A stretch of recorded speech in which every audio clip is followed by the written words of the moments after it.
feel comfortable with? What I feel comfortable with? Don't take this dude's course. All right, everybody. So I've been asked to lie to you as much as possible to try to get this man some business. This is Scott Moulton. For you guys that haven't had to do drive recovery, but will at some point, you'll see My Hard Drive Died. MyHardDriveDied.com is an excellent place to send your buddies to when they're trying to drive and you're not comfortable working on it. But if you'd like to learn, I took Scott's class, Forensics and Data Recovery. I'm a certified data recovery expert, if you can imagine. It's the first certification I've ever gotten in my life to do with IT. So. I should say something right there. Yeah, that should say something. This book, we can pass it around. It needs to come back. This is the textbook that we used in the class that I went to. How much? How much? An ass load, but it was well worth it. No, I don't know what is an ass load? It's metric or standard SAE. I charge $3,500. And if you are government or some professional organizations, you get a discount, $500. I went. How about religious figures? You're fine. We'll talk later. I took Scott's class. Vanderbilt sent me down for that, and what was it? I was operating on Skydog time, and it was 8 o'clock in the morning, 8:30 in the morning. The thing I remember the most is like a week after the class, he sends me an email and says, I just got back from the doctor, and he says my brain will stop swelling now, and the bloody nose has stopped running, because I cram in, what you'll see here in this presentation, I actually do like solid for 5 days. Everything from forensics all the way through data recovery, and typically law enforcement or all walks of life are pretty much in there. So. Basically, it's like going in and being force-fed from a fire hose from 8 a.m. to 5 p.m. What I ended up getting from the class is I would go in the morning, I would meander in, saunter, I would do something just in time to sit down and start class, and Scott would do nothing but fill your head with information. We'd take a lunch, good food provided by him and his wife, and we'd munch, everyone kind of chat, we'd go back in class, and you'd get the same stream of information. When you're there for, 2 hours, and you start cracking hard drives open and changing platters and changing heads and things that I didn't think I'd ever be doing outside of a clean room. Did a lot of that stuff. Then we would go eat dinner in the evening, and then we actually sat outside and drink beer and swap stories, and we go about midnight every night. So I enjoyed the class a lot. There's actually a couple of pictures of me in here, which I've asked him to remove, but he said he wouldn't. I don't have enough cash on me this weekend. I want to drop the book off on the side if you'll flip through it and everything. I encourage you to, if you ever wanted the desire to work on hard drives and do some data recovery, to chat with Scott. Try to get all the information out of him you can for free, if you can. I do a lot for free. There you go. I asked Scott, if you've ever seen any of his presentations, they're very, very well done. They're animated. It takes, a not year? This one. Well, no. It takes about a year to render all the frames and everything in it.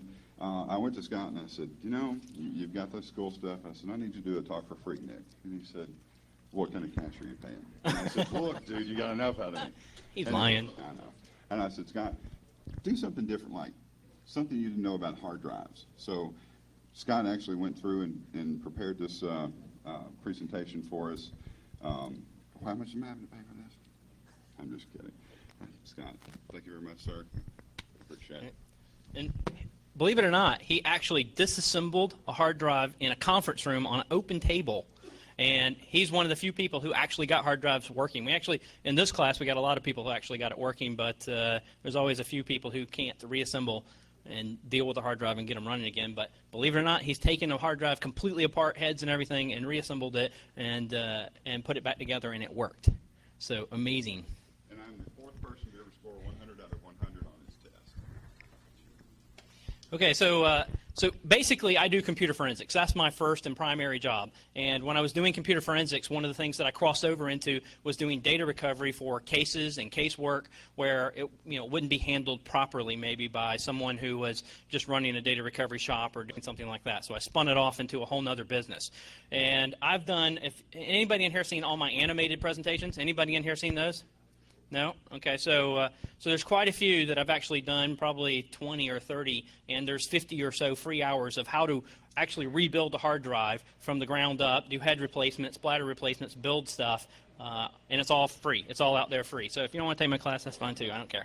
But there's always a lot of people who want some other stuff from that standpoint. So I'm happy to answer any questions or help. I believe give it away. So at least from that standpoint, still got to make a living, but nonetheless, I'll tell you anything I know.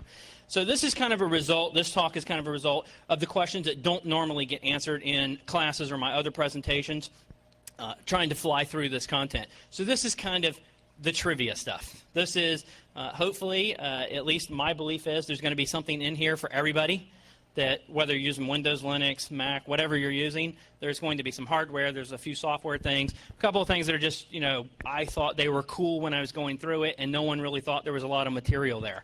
So I'm just going to try to hit those type of topics, and feel free to stop me, ask me questions, or whatever else. So this is a big one that I get a lot of, which is, there's a better way to wipe your hard drive. Everybody always comes to me and says, well, you know, how do I destroy the data on my hard drive, and what's the easiest way for me to do this?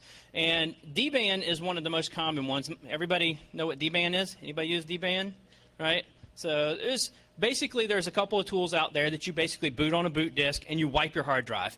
And there's a difference between wiping your hard drive while it's running an operating system and just physically wiping the entire disk. So most of the time we want to make sure all the data is gone and it's wiped, and there is no chance anybody's going to get that data back. And so people go, well, I need to do this 35 pass wipe or something like that. So one thing I want to point out is that most people don't know that this even exists. In 2001, there was a big move by the government and the DoD to have a faster, easier way to wipe and have it built in to the ATA standard. So in 2001, they actually started adding to the chip on your motherboard and to the hard drive itself a way for them to communicate and do a wipe of the physical system on the drive. So what I want to make sure that you understand out of this whole thing is that this thing that's called the secure delete, this thing it does need a piece of software to initiate the command. But after it initiates the command, it's not using software to get that done. It's a communication between the ATA controller and the hard drive itself that's going to go through the process of wiping your hard drive. So it's going to go a lot faster than what you would normally expect, and you're not going to see the same results you might see in software. But so I'm going to kind of go through a little bit of what this is.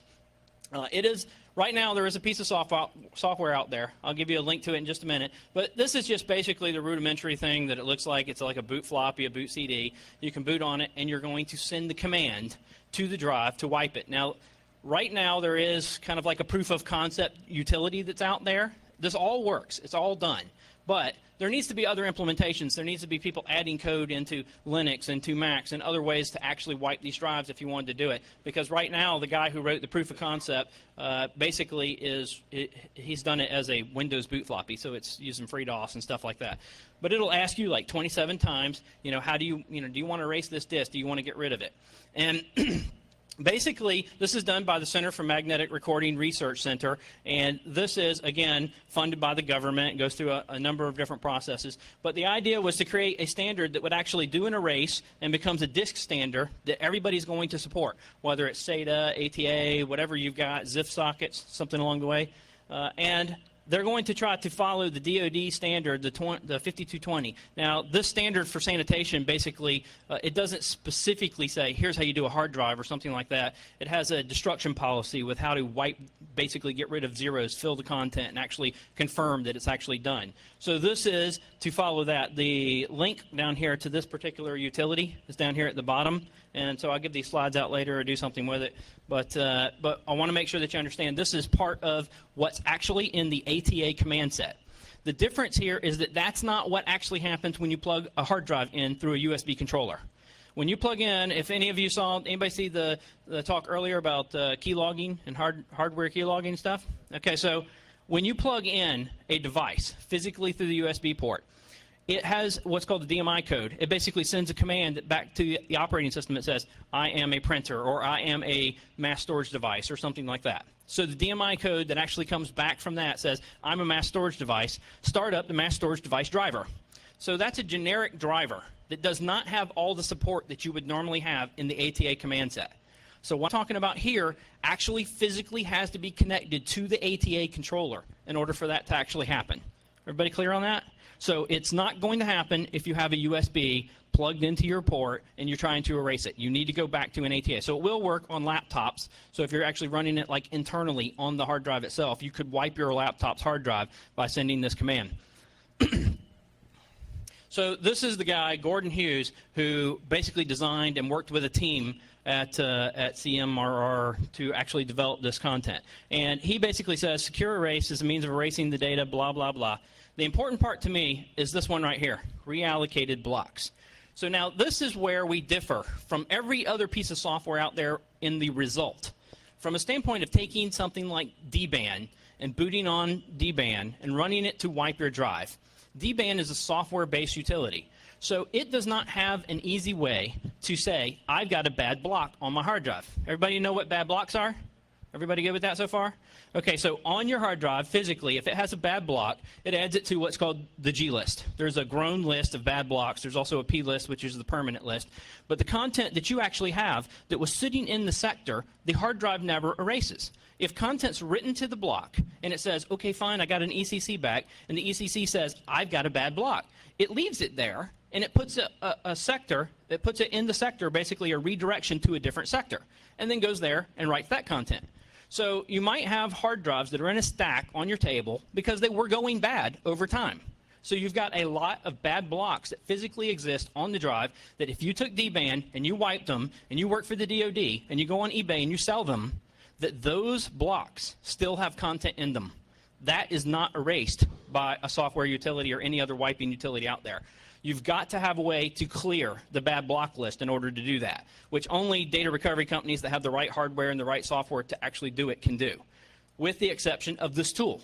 This tool actually will wipe all the reallocated blocks. It goes track by track, sector by sector through the hardware and says, I don't care what your reallocated block is, I'm not going there. I'm going to erase this sector. So if you guys can't see where this is really important, I mean, you can still recover 512 bytes of data for a lot of blocks on a hard drive is still a lot of data. There's still a lot there that you can actually tell what this person did. And certainly if it's DoD, you're not meeting the criteria that you actually have to do to wipe a drive and get rid of it, which is still, you use a hammer as your only other method pretty much. So this exists. Basically, there was some problems with some of the earlier standards. So drives that are from 2001 to 2004 basically had one standard that was implemented. They needed a higher end standard than that. They needed a way to confirm that the content was actually wiped. So basically Gordon went in 2004 and talked to the committee, and they came up with a new standard which is now applied. So now if you have a drive that supports the new standard, when you go through the boot process to wipe the drive, where you actually boot on this disk and you go through the process, there may be two choices now. So if you don't have a drive that supports it, it'll only have one choice. If you have a drive that supports the new standard, it adds the second one. Now this means every drive pretty much since 2005 that has been manufactured has this piece of code added to it. So you have a combination now of what's coming out on motherboards and physically on the motherboard itself talking to the drive, and 2005 will give you a little bit higher end standard for how to actually go back and erase the drive. So we're talking 500 gig, 600 gig drive, 500 to 1 terabyte gig drives. So that was added to the drives. And one of the things that I was talking about before from a standpoint of people going back and trying to confirm that content is erased, the other thing that happens a lot is people go, well, is it really gone? Can I go get, I always hear this big thing about some, microscope that can actually read this content. So there is an MFM microscope. I have a friend at the University of Michigan who sent me this picture because they have one of these $1 million systems. This is actually what it looks like on a CD when there's a track. So it looks a lot like an ultrascan or something like that because it's actually using the magnetic frequency to tell you what's physically on the drive, in the platters, and in between tracks. This space is a lot smaller on a hard drive, extremely small by comparison. So when you're trying to do something with an MFM microscope and you're trying to read content, you're trying to read it at the edge of a track. You're trying to say, okay, fine, you erased it and the center is gone, but now there's this residue on the outside edge of a track that says I had a 1 or a 0 or something went by. It's not truly a 1 or a 0, but it is extremely difficult to read from that. It will take like 18 months. There's another process that actually has to happen with regards to cylinders, and I'll get to that in a minute, because you can't just take a snapshot of one side of a disk and read content. You've got to take snapshots of multiple sides. So I'll go through that portion in a minute. But the point is that it doesn't take 35 times to pass across the drive to erase the content so that you can get it back. Yes, sir?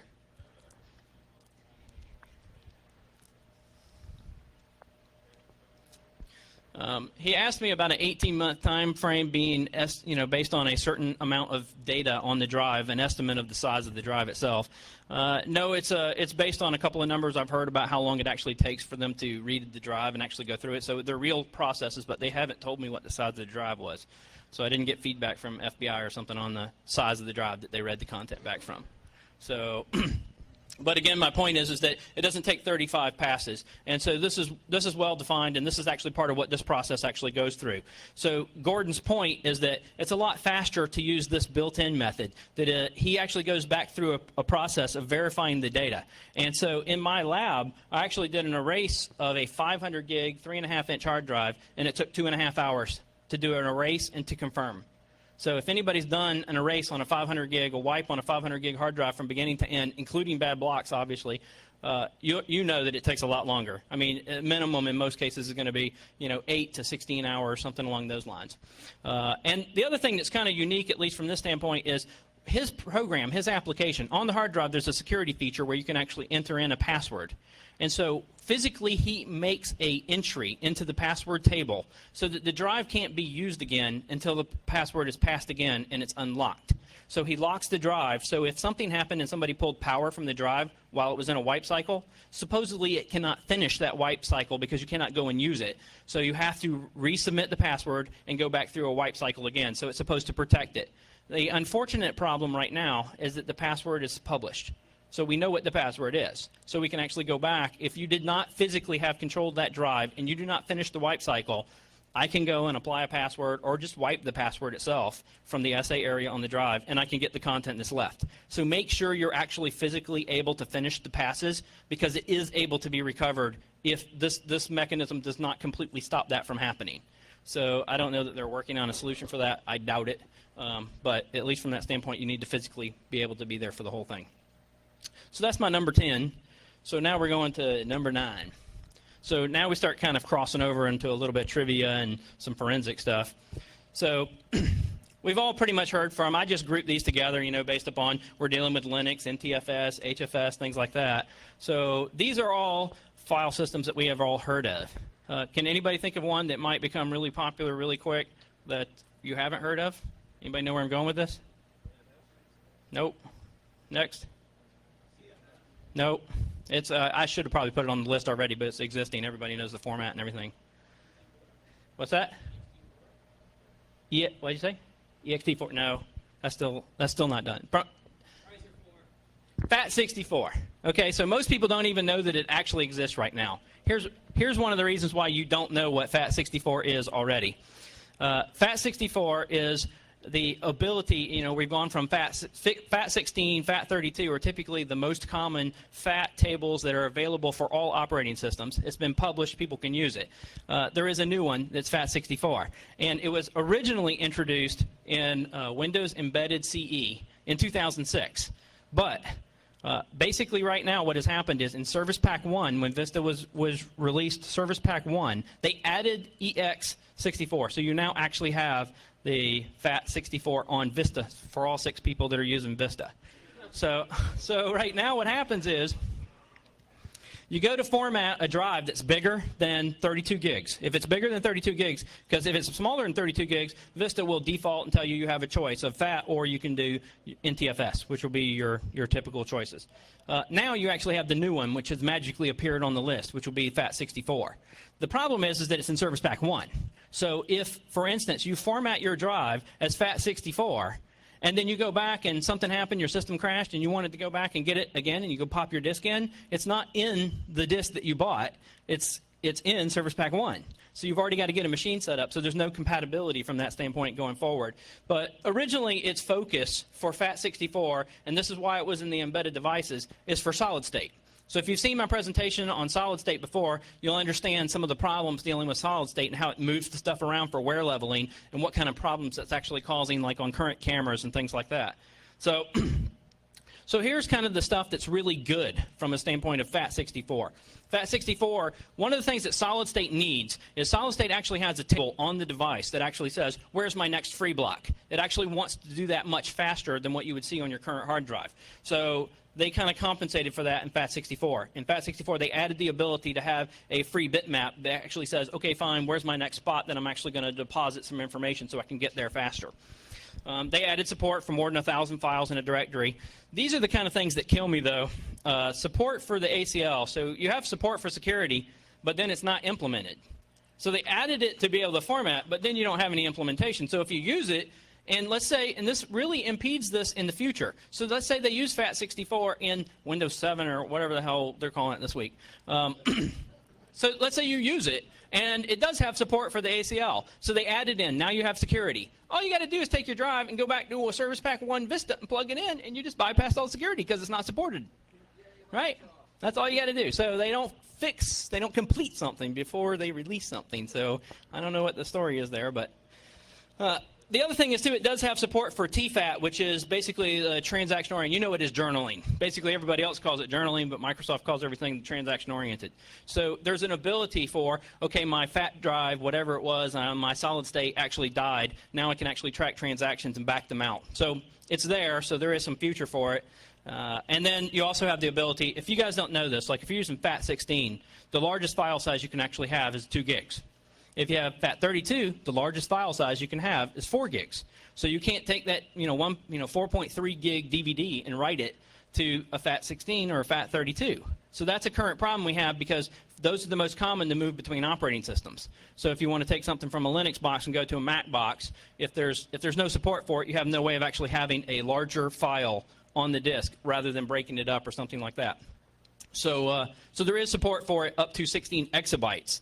But again, your problem is we don't know what the support's going to be. If they don't make it like open source or give it away or they patent encumber it, we're not going to be using it on other operating systems. And it does seem like they're going to use the patent system to basically keep it locked up so far.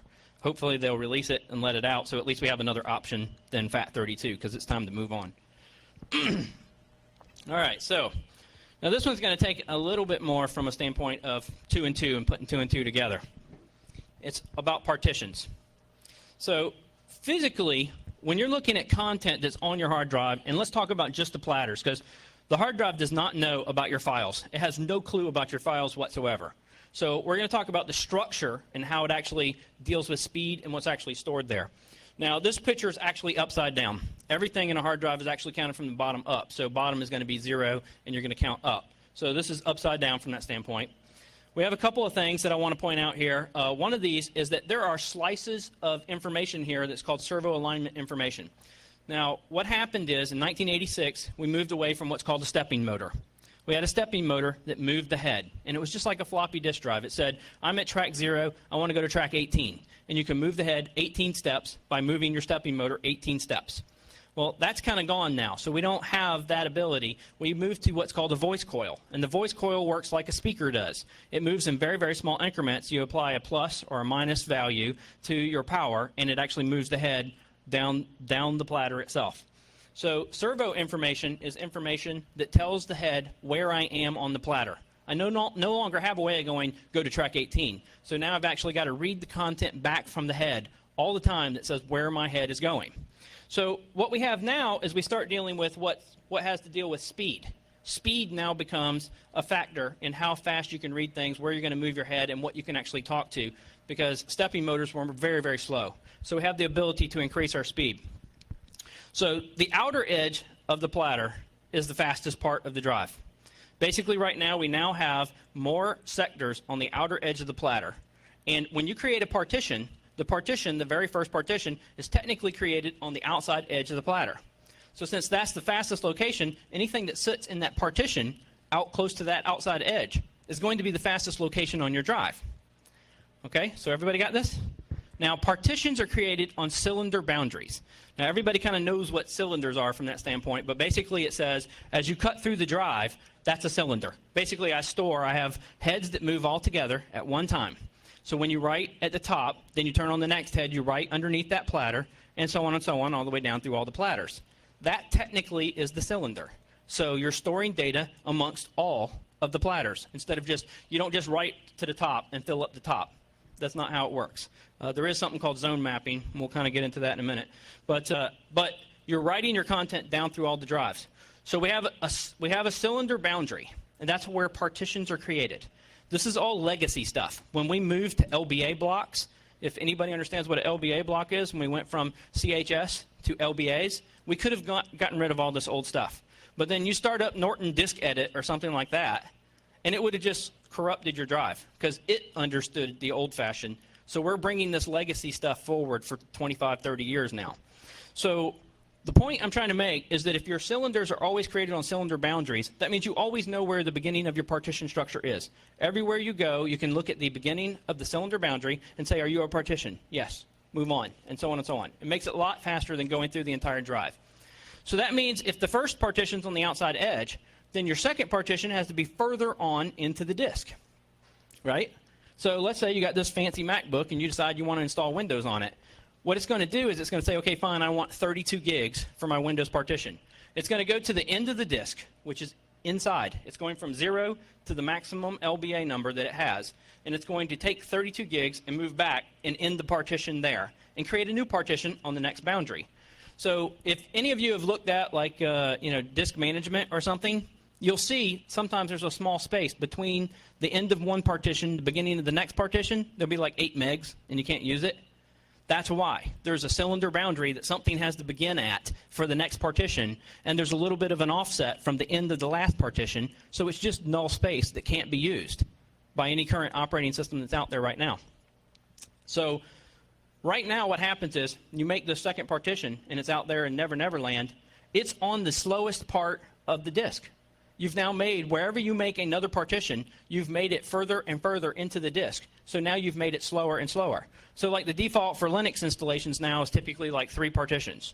So you'll have 3 partitions, typically the last one's the user files. So you've actually put your stuff at the slowest part of the disk, just like what's happening to Windows on a Mac. And I'm not sure they did that on purpose, but it sure does sound like a good idea. Let's make Windows slow, put it over here. So make them run Mac OS. We want it. So, but don't worry, I'm going to pick on Mac OS here in a few minutes. It's not like Mac fanboy here or something. So, so anyway, so this is just basically the part that I wrote to kind of back that up. There is some papers on some stuff about partitions and cylinder boundaries and how things work, and I've got a link down here that I'll give to somebody later because there is some testing utilities. There's some Linux testing utilities to actually prove this amount of space. So this is because drives write at a constant angular velocity. You now have content, you have more sectors on the outside edge of the platter than you have on the inside edge. So what happened is the designers, the manufacturers of your hard drive decided, okay, now we've got some sectors, and maybe they're faster on this part of the drive, and maybe there's some that are slower on this part of the drive. So let's divide something up into what's called a zone table. And the zone table actually says, anytime I need something that's going to be faster, I'm going to look at these tracks first and put this content out here on these tracks. So the manufacturer's making a choice of what those lower numbers are going to be for your LBA numbers. So when you say I want LBA 0, it's already picked the fastest location on the drive. And as you count up from LBA 0, it's going to get slower and slower. So, but you might have groupings of maybe 20 tracks that go together that will be fast. Yes? I'm going to get to that right here, and you'll see it in the next slide. Basically what happens, these guys wrote a free program. It's the guys from Bonnie++. They made a program that's called ZCAV. So basically they're doing some testing. This is what it looks like. So you guys can run this and test out your own drive or do whatever you want. It's basically trying to show the difference between speed from the outside edge of a platter to the inside edge of the platter as you go through whatever drive you're going, because it's different by drive, and you want to basically prove that the manufacturer made the right choice. Because if you have like a RAID 6 array, you may have a different setup than what the actual manufacturer is saying for its drive itself. So you can actually test where my tracks are that are the best and fastest tracks. So if this happened to be the other way in the diagram, then I'd want Mac OS to be on the inside partition and Windows to be on the outside partition. So you can test your own drive and find out what the difference is in your speed, and that's pretty much the point. So now, this right here is actual IDE hard drives, and this is a comparison of different hard drives. This is what it looks like when it's plugged into a USB controller. So you take your hard drive and plug it into a USB controller. This red line is the USB controller compared to what you're actually getting from a velocity standpoint hooked up to an ATA controller. So kind of step 2 in the whole process now is you actually can see that you're actually going to get much better performance, and it's going to degrade, but even at its slowest spot, it's going to be faster than it's going to be on a USB controller. USB is a bottleneck. He was asking if USB is a bottleneck. The issue really with USB is that as soon as you plug in the mass storage controller itself, it starts up a driver. And that basically says to your system, I don't have a processor on the thing that I'm connected to. Use my processor, my host-based processor, to handle all the management of all the stuff that's happening on this mass storage device. So on the USB memory, or whatever, whether it's a flash drive or a hard drive or whatever, it's using your processor from your machine and your operating system to actually control what's going on. So it's actually making your machine slower in the process. You hook up 8 or 10 of them, your machine's going to be slower while it's handling that, as opposed to what's actually happening at the ATA controller level where the ATA is actually doing the work for you.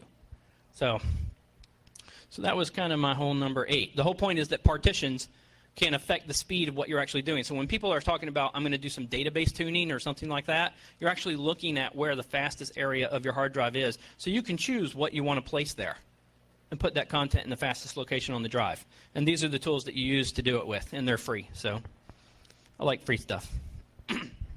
That kind of goes hand in hand with this number 7. Okay, so now you've got this hard drive. And maybe it's an old hard drive that came out of another system, and you want to repurpose this hard drive. So you want it to be the fastest possible drive that you can use. So rather than just relying on it, because most of you would just, everybody just take a drive, format it, and then put your stuff on it? Is that pretty much what's going on? Anybody do anything different than that? No? No examining of your sectors or partitions or what's on it? Yeah? Yes. That's where we're going. Right. Okay, so here's where we're going. You can kill the slow or the dead sectors on your drive before you repurpose it. So this is what it is. MHDD is from HDD Guru. There are other tools that do this, but this is a great one. This is a really easy tool. It's free. It does a lot of different diagnostic stuff. You can do a lot of things like HPAs and resetting sectors and things like that that you can't do any other way. But it's a terrific tool, and it's free. So I'm telling you what you can do for free. So basically, it can take and examine your hard drive and look at each sector, sector by sector, and say how long does it take for this sector to respond. You have errors on your hard drive at all times. There are always errors. There are always sectors that have problems. If they take 600 milliseconds or less, they're considered good. 600 milliseconds. 6,000 milliseconds. So at least from that standpoint, you've got up to 6 seconds that it can actually be responding and not be counted dead, okay? So you really want things to get as low as maybe 7 milliseconds. 7 milliseconds is the average time for a good sector to respond to your request. And up to, say, 350 milliseconds is actually going to be a good response. So anything over those start to become slow sectors, takes more time for your drive to actually respond and read it, okay? So as you're going through it, you'll get something like this. It's changed. They've changed the name of it right now. But this is the tool. You boot it. It's a little scary because you basically get a command prompt down here, and then you type scan. And it'll actually examine your drive, and it'll come up with a choice of things to do. If you have bad sectors on your disk, but you have data on your disk and you want to keep the data, do not run this. Not this way. Okay? If you have data on your disk and there's something wrong with it and you don't feel like, spin right is the right answer, or spending money, or there's a lot of other reasons not to use spin right, but we'll talk about that later. Maybe in private or something. Anyway, you have a choice here, which is remap. Now, remap basically says, read my sector, try many times, respond. If I get it good and I get it bad, then move my data to a good spot and actually repair my sector. That's what you want to do if you have data that you want to keep. If you don't have any data you want to keep and you're repurposing this drive, you're going to go down here to the bottom choice, which in this case says erase waits, but now it's a destructive erase for delayed sectors is what it's called. And so now you can actually specify this, and you can go into the config for the drive and you can say, I only want anything that responds in less than 100 milliseconds. I want the really fast sectors. Now, from a standpoint of the size of the drive, if you're looking at a 3.5-inch hard drive, then you probably have a really fast responding drive. But if you have a 2.5-inch hard drive and it's in your laptop, you have a smaller area of space that can be fast. So if you told it get rid of everything below 100 milliseconds, the closer that it gets to the center of the disk, the more it's going to whack. So you may end up with a disk that's like half the size of what it originally was. That might not be the best choice to do without running a test first and find out how many you're going to lose. But you can tell it to destroy anything that takes too long to respond, whack those sectors, and when you're done, format, reinstall, and you've got the fastest possible hard drive that responds in seconds, milliseconds. No. You have to do this through the ATA controller. You have to boot on a disk and do it through the ATA controller. That was kind of my original setup for like the first one, is to say there's a lot of crap you can do, but you need to be on the ATA controller. So, typically what happens is you go down to the store and you buy, an Intel Atom motherboard that's, $79 with the processor, everything's already on it, and I just leave that on the desk and I keep hooking stuff up to it so that you actually have a current motherboard that actually has the newest ATA standard on it. And now any hard drives I want to work on, all I need is a monitor, pretty much, monitor and a keyboard, and I'm ready to go. So I don't have a whole lot to add to it. You cannot undo this with standard human processes. There are some special pieces of hardware and a special piece of software that can, the bad block table itself, like I said, there's 2 of them. They're stored in what's called the SA area on the hard drive. With special tools, you can erase both of them. And like I said, if you guys have data on there and you sell the drive on eBay, some of us data recovery people actually do that. We release the G list and we go back and copy all your sectors you thought were not there and look at your stuff. It's a common thing. Yeah. Yeah, if you're using, he said, what about SATA drives, basically? All of the current hard drives all conform to one of those standards. So there's either SATA or ATA. They're both part of the same set of standards. The SATA team basically has added on some additional functions and additional processes, and they have a whole other team. But they all start with the same one that started with the PETA hard drives, go to the SATA hard drives. And then all the ones that are like the smaller 1.8-inch hard drives now that have a ZIF socket on them. The ZIF socket is just a different type of connector. It's really a PETA hard drive. So you really are just trading a connector. You're trading a wire. But they're all the same. They'll all function the same, including solid state, although we can't get some content back from solid state because of the way that solid state protects the SA area and the other content. There really isn't one. So solid state is treated completely differently. And I gave a whole speech about that at ShmooCon. And I believe that's all out there. So you guys can go see the video or do whatever. It's somewhere. And it's an animated one, so it's all in depth of solid state disks. Or I'm happy to talk about it later here. This is what it looks like when MHDD is looking at the sectors themselves and it's reading the stuff. You can tell it do multiple passes, and you can see it's doing timing over here. So it'll actually tell you the timing, and it'll go through the process of identifying the different sectors and the different locations. You'll start to see a pattern that actually goes with that, but it will whack those sectors. You'll actually end up with a much faster hard drive. So I typically do this whenever I'm repurposing like a test machine for some reason, and wiping it and getting rid of the stuff. So that was my number 5. It's not. The guy who writes MHDD is making a new hardware tool. It's called the Atolla. And the Atolla you can actually hook up to a drive, and it'll actually test like the PC board itself and actually see if it's responding correctly and do images and a whole bunch of other stuff. So he may be making some changes because he's trying to go down a more commercial market. And so, but I'm sure that you can get, if you also download the, there's a Ultimate Boot CD, which is free. The Ultimate Boot CD already has it on there. What's that? Well, Hirens doesn't, there's 2 ways of getting this boot CD, and Hirens is basically the people who are the pirated ones, who are not respecting copyrights, and the free one, which is actually always respecting copyrights, is the Ultimate Boot CD.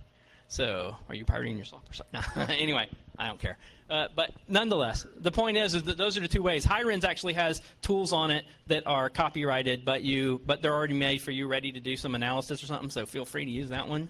But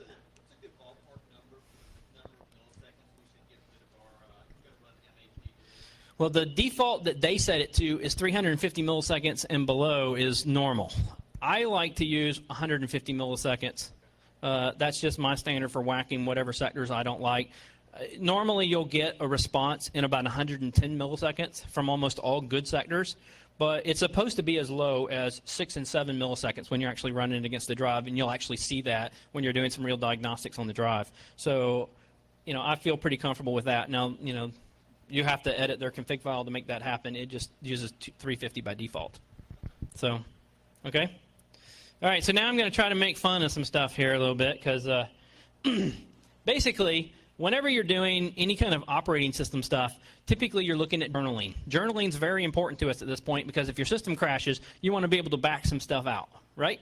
That's pretty much the point. So whatever changes it was making last, you only want to affect, like if you're looking at a Windows system and you have NTFS and you have an MFT, which is basically the catalog that keeps track of all your files, if something bad was to happen while you were writing a file, you just want it to back that out and then you can complete and move on, right? That's the story. So you only want to make changes that are necessary. You don't want to be making changes to the catalog system that is actually used by your operating system unnecessarily. That would be stupid, right?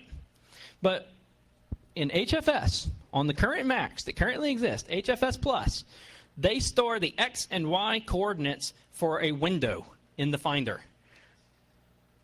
No, I'm not kidding. The X and Y coordinates are stored in the catalog. They only have one catalog, and with the files and the pointers to the file, basically like an inode, they store the X and Y coordinates for where the window is on your screen.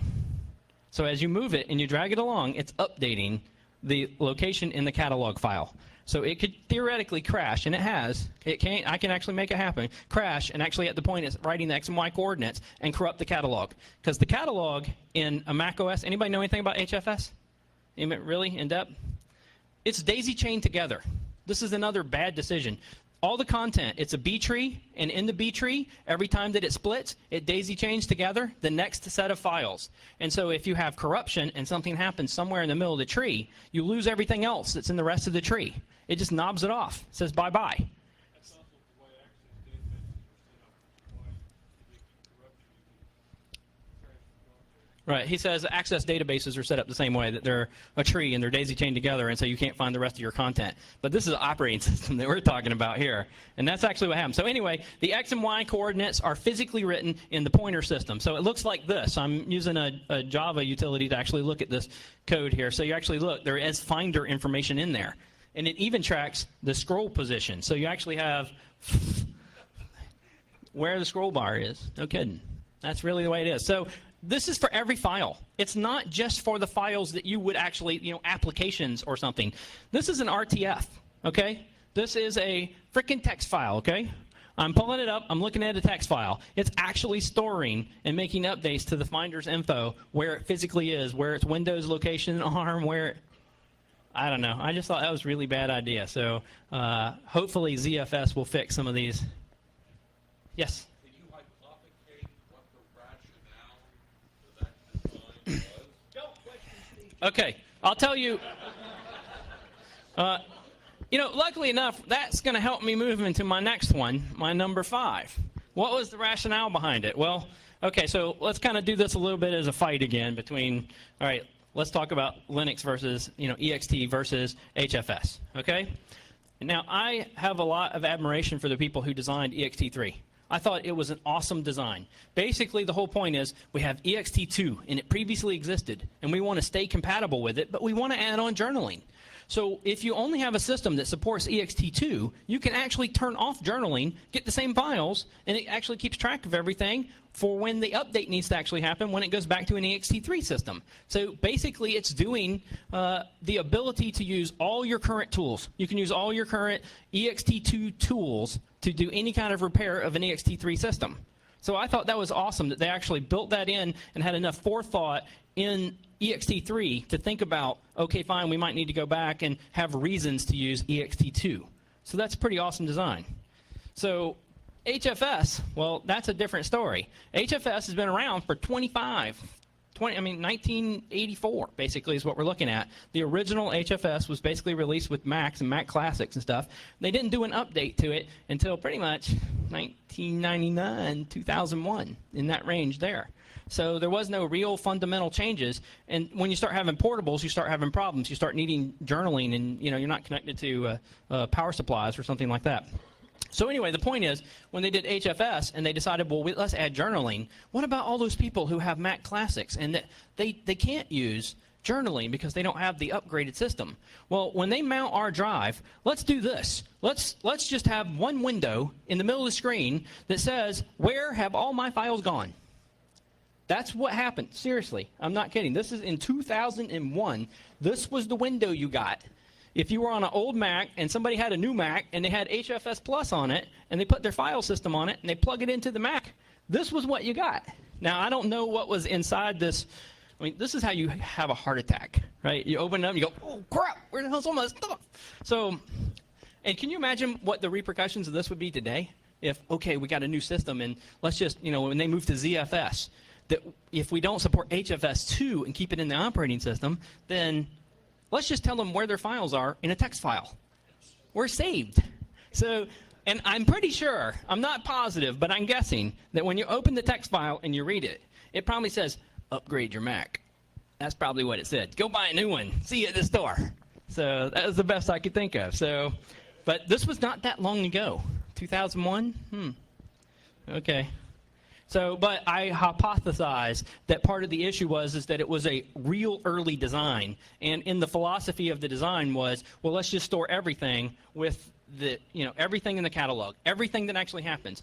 And this is another problem that actually happens with HFS all the time. So in, every other operating system, FAT has two copies. There's a mirror copy. When you're dealing with NTFS, there's an NTFS mirror, so they're MFT mirror. So all that content's mirrored. You're dealing with ext3 or ext systems. You have superblocks, and they're clustered across the drive, and so there's multiple locations where they all exist. But in HFS, there's one catalog, one single solitary item. And if something happens to that catalog and it dies, there is nowhere you can go.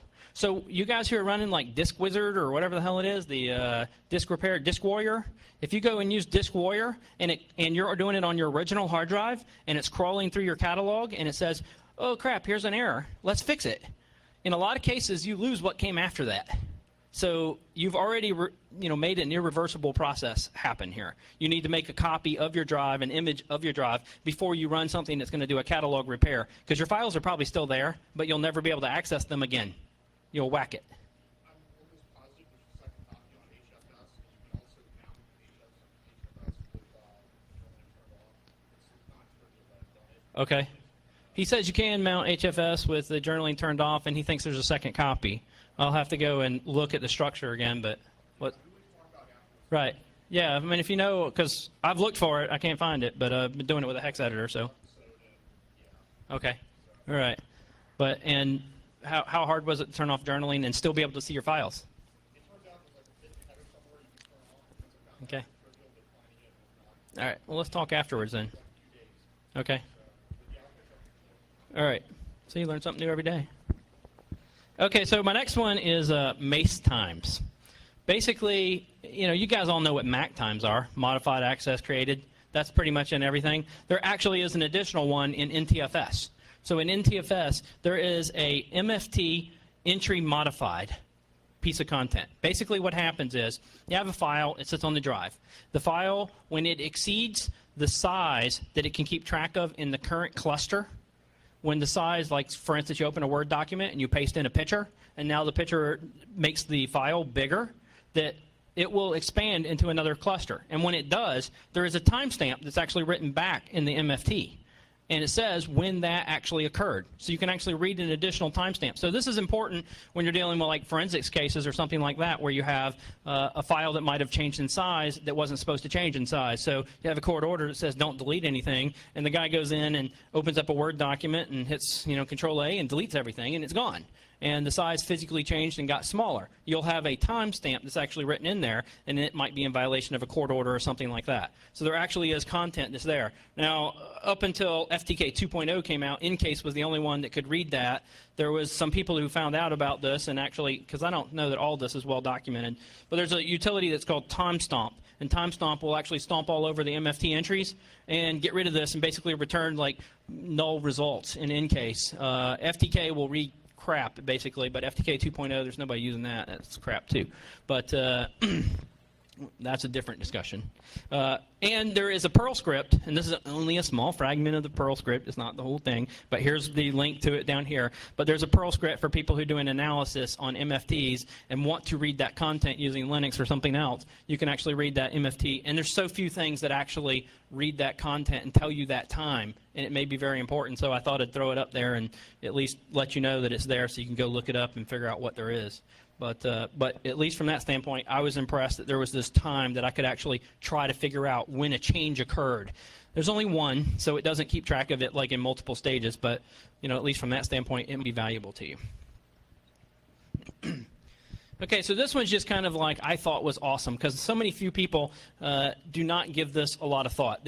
This is the landing zone of your hard drive. So basically, when you start thinking about your landing zone, now everybody remembers, or at least maybe some of you that are old enough, like you have an MFM hard drive and you had to go park your head. You guys remember that? Right? Yeah. So because basically what happened is there was a slider that is on the head assembly itself, and it's basically protecting the read heads and the induction coil. And the slider basically looks kind of like a U shape, and it's touches the platter. It'll actually sit there, or did sit there back in the day. So when the drive was running, the head would float over the platter. When it stopped running, it would just land, and then you had to say, I want to park this thing so that I can get it out of the way so I can move my hard drive. So there was a lot of thought that was given to how I want to park this thing in later drives when we actually switched to a spot where they were going to park and stay in one place. You guys remember stiction? Everybody remember stiction? Okay, so your head would land on the platter, and believe it or not, it's a real word. Your head would land on the platter, and the lubrication and the physical force of the fact that the slider is so smooth and the platter is so smooth, they basically are like forces, and they attract each other and sticks to the platter. It does not come off. So the torque that was required to turn the motor to make the head float over the platter and to create the air bearing that the platter needed so that it would cause the head to float was too great that it wouldn't break free. So you guys remember that? Anybody remember? How did you fix it? Yeah, you spin it or you whack it on the side. That was really the way to fix it, because you whack it on the side and then it would break free of the lubrication and this torque problem and cause the platters to spin. So when they were designing a later edition of the hard drive, they said, well, let's park these heads. Let's do something. And there's an additional one besides parking in the center, which is basically designed by IBM, but at least at that point in time, they were thinking, okay, let's park in the center. So basically, that was kind of one of the problems, is that you had this like force that's going to get stuck to the platter.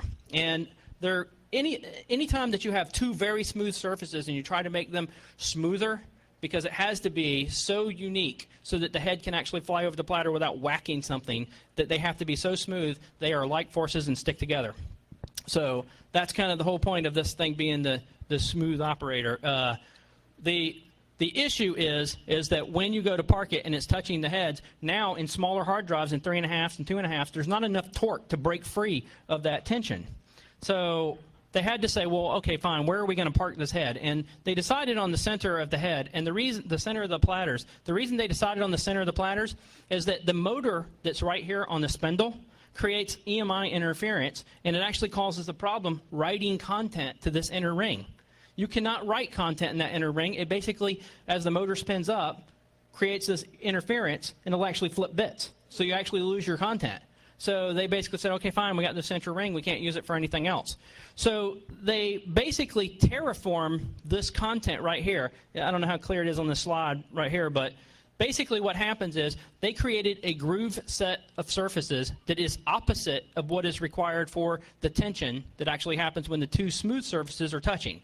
And they do fill that with lubrication, but I thought it was unique how they actually made the grooves in the opposite direction. They actually slant back towards the head. And if anybody's opened the drive and you spin the spindle, you'll see that it's very, very smooth at that spot. It'll just keep on spinning pretty much. It has a fluid motion.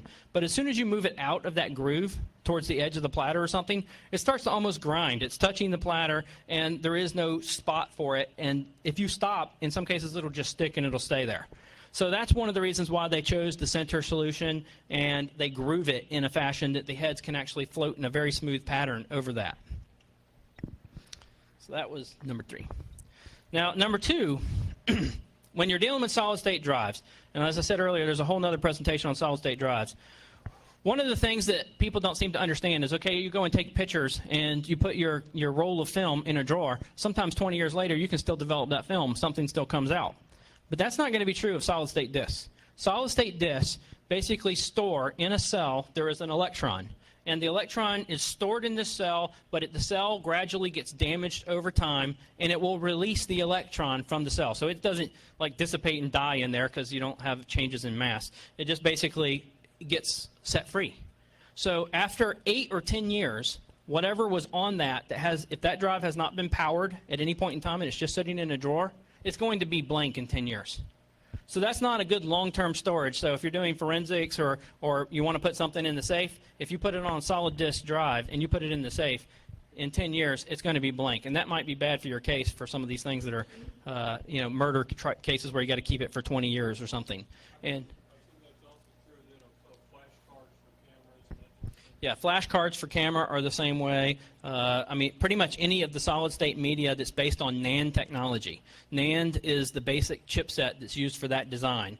And those electrons, as they're released over time, you're not going to have your data. You're going to have stuff that's actually changed. Now, this is a hard thing to test, too, because, like, okay, you want to test it. You put it in a drawer, and you come back in 3 years, and you plug it in. Well, now you've just destroyed that part of the test. So you got to make, like, 20 of these things. And I think we're in a situation now where we actually have technologies that, as they're created, we don't know how long things are going to last.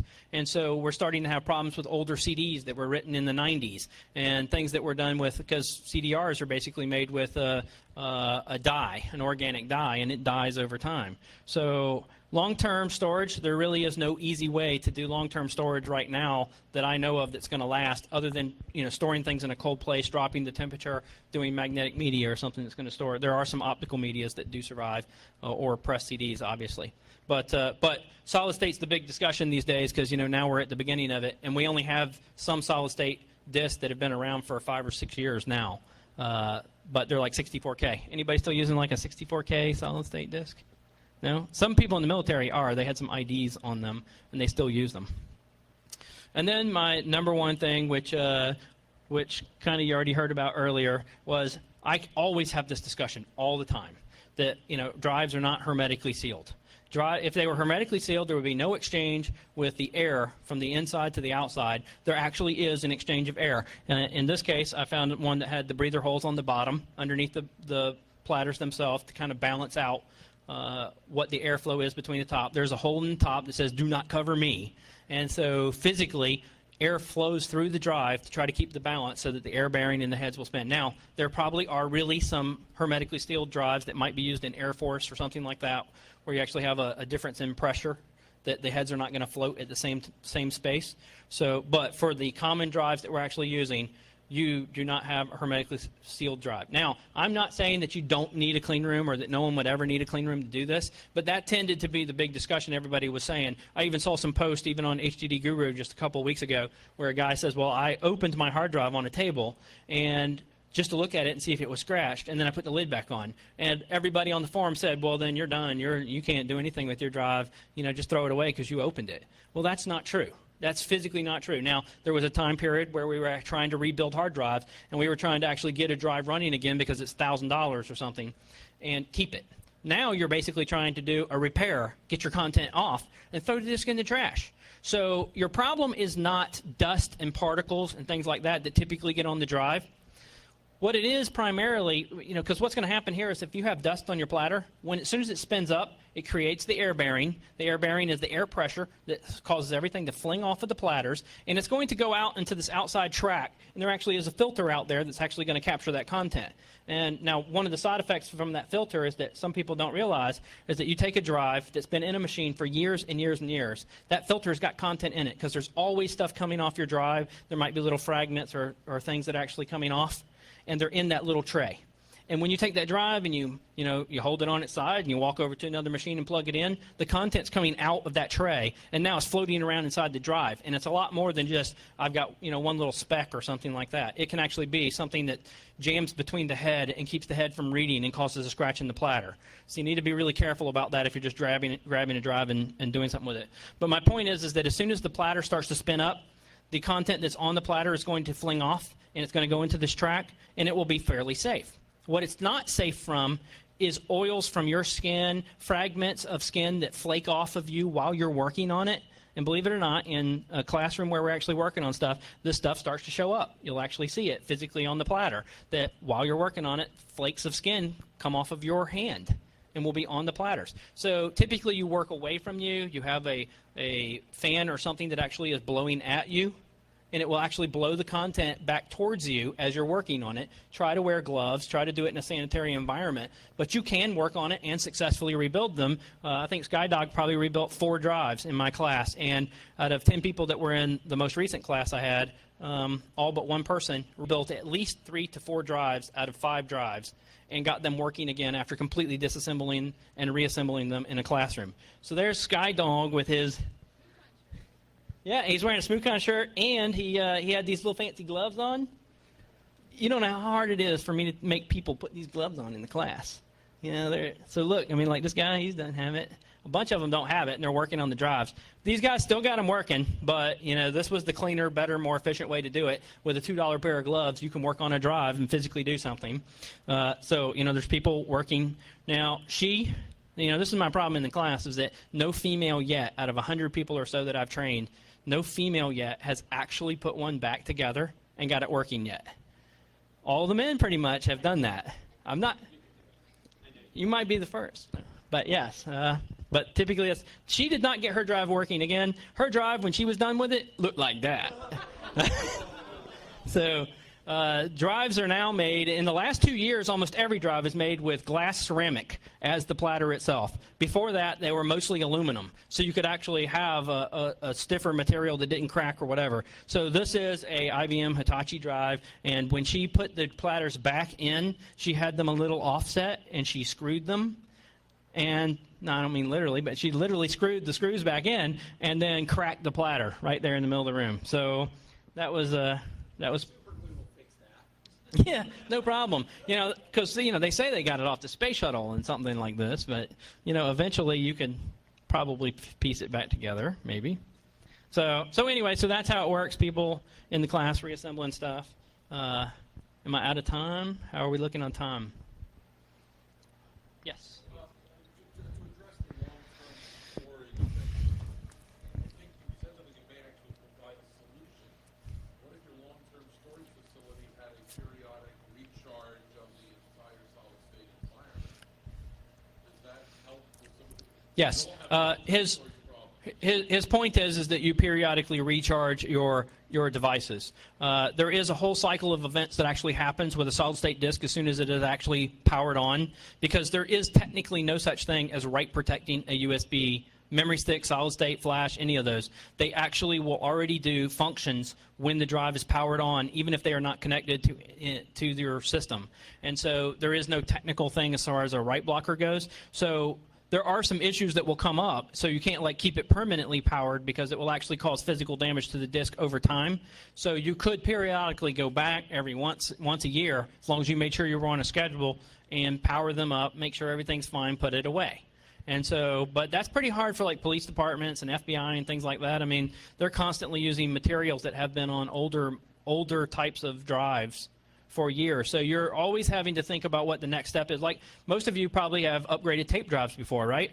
What happens to the old tapes and the tape drive? You might keep the old tapes in a closet thinking you're going to go back to them, but then no one saves the tape drive.